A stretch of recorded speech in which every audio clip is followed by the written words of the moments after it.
سوال: کیا فرماتے ہیں علماء کرام و مفتیان اسلام اس بارے میں کہ زید کا کہنا ہے کہ رمضان المبارک میں جو جمعہ آتا ہے اس میں روزہ رکھنے میں کوئی حرج نہیں ہے، لیکن رمضان المبارک کے علاوہ جمعہ کے دن روزہ رکھنا ناجائز و حرام اور گناہ ہے، چاہے وہ نفلی روزہ ہو، شب برت ہو، شب معراج ہو یا کوئی بھی دوسرا روزہ ہو، ایسا کرنا ناجائز و حرام ہے، گناہ ہے۔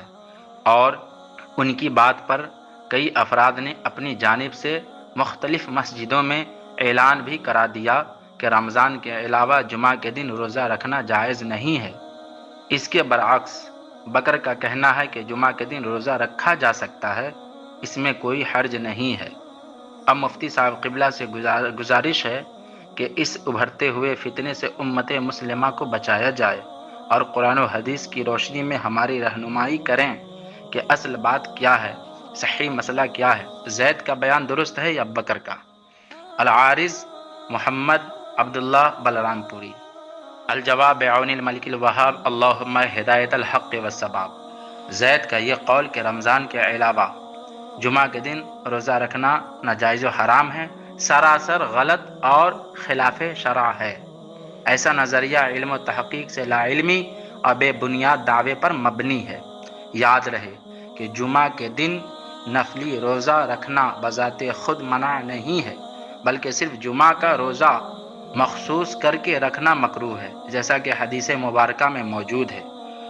حضرت ابو ہریرہ رضی اللہ تعالی عنہ سے روایت ہے کہ نبی کریم صلی اللہ تعالی علیہ وسلم نے ارشاد فرمایا: لا یصومن احدکم یوم الجمعۃ الا ان یصوم یوما قبلہ او یومن بعدہ، یعنی تم میں سے کوئی شخص جمعہ کے دن روزہ نہ رکھے مگر یہ کہ وہ اس سے ایک دن پہلے یا ایک دن بعد بھی روزہ رکھے۔ بخاری شریف حدیث نمبر 1985، مسلم شریف 1144۔ یعنی جمعہ کو خاص طور پر واحد دن کی حیثیت سے نفلی روزہ رکھنا مکروہ ہے، لیکن اگر اس کے ساتھ جمعرات یا ہفتہ یعنی سنیچر کو بھی شامل کر لیا جائے تو کوئی ممانعت نہیں۔ واضح رہے کہ شریعت میں صرف 5 دن ایسے ہیں جن میں روزہ رکھنا حرام ہے۔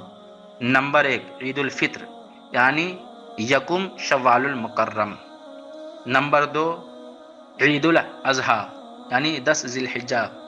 نمبر 3، ایام تشریق یعنی 11، 12 اور 13 ذی الحجہ۔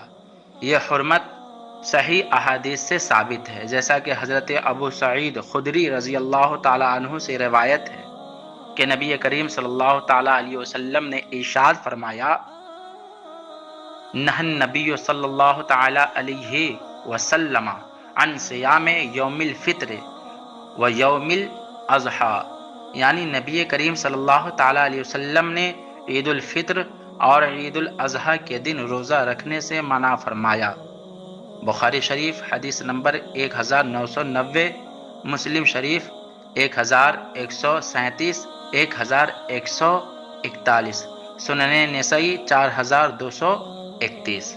لہذا قرآن و حدیث کی روشنی میں معلوم ہوا کہ زید کا قول باطل ہے اور بکر کا موقف شریعت کے مطابق درست ہے۔ واللہ اعلم بالصواب۔ کتبہ سید مشرف عقیل امجدی، ہاشمی دار الافتاء والقضاء، Mohni Sharif. Channel new Islamic network subscribe کریں اور ثواب کی نیت سے شیئر بھی کریں۔ شکریہ۔